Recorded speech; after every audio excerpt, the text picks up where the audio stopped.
Welcome back to Up Front. With their speeches, balloon drops, and musical numbers, the political conventions seem to be made for TV. In prime time, though, the major broadcast networks offer just 1 hour a night. But in our changing media landscape, bloggers, especially political blogs, offer an alternative. Two political observers from Wisconsin blogged on the conventions for WisPolitics.com. Christian Schneider is just back from the GOP convention in St. Paul. He is with the Wisconsin Policy Research Institute. And Chris Miklas is with Visuality Media Productions in Madison. He blogged on the Democratic convention in Denver. Thanks to both of you for being with us today. I talk about how the traditional media covered the conventions. What did we miss if we watch the traditional, the mainstream media? What did we miss, Christian? Well, at the Republican convention, you saw a lot of the protesters, a lot of the cops. Generally, huge presence, wasn't there? Yeah, it really was. When you as soon as you left the security perimeter, it's just like night and day because everybody's inside the convention, everybody's happy, and you're all part of the same team, and then you just get right outside the security perimeter, and it's just like you're in another world. I mean, you have helicopters and cops with billy clubs and angry protesters, and it's just the contrast between the two is just so stark, and that was really jarring for me. What didn't we see, or what didn't we know about at Denver?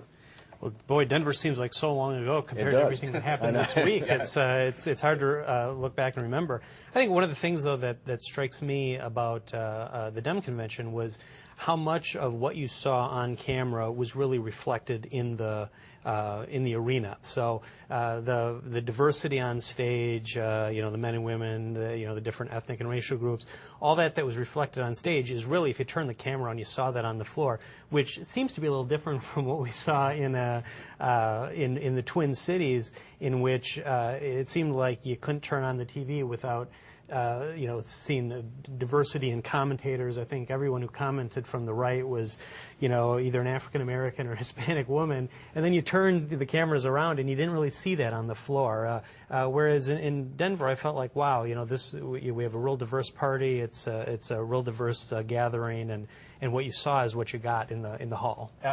You could respond to that if you'd like. Obviously, the Republicans do have to reach out to certain groups. But it's a growing party, and with the bump that they're going to get from this week, they're really going after those middle of the road voters, and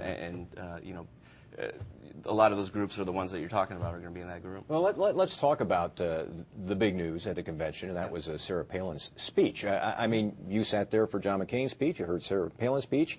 He had a tough act to follow, didn't he? He did. She was the star of the convention. we.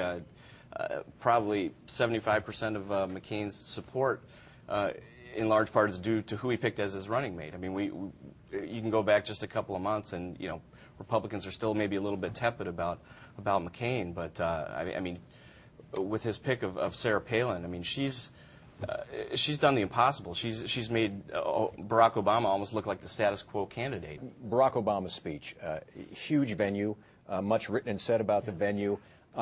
From the perspective of somebody who was there, did it feel like a big deal? It did. It was extremely exciting. It felt like history in the making. I was nowhere near Barack Obama. I was about as high up in Mile High Stadium. You couldn't see the teleprompter from your perspective. No, I was in Mile High and a Half Stadium, where I was way up top.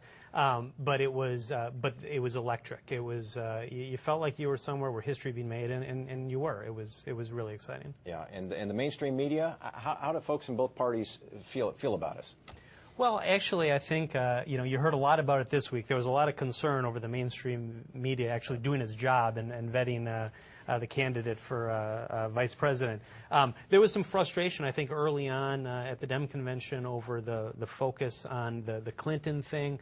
But on the left, we believe journalists should do their job, and so we don't really get frustrated by it. Final word?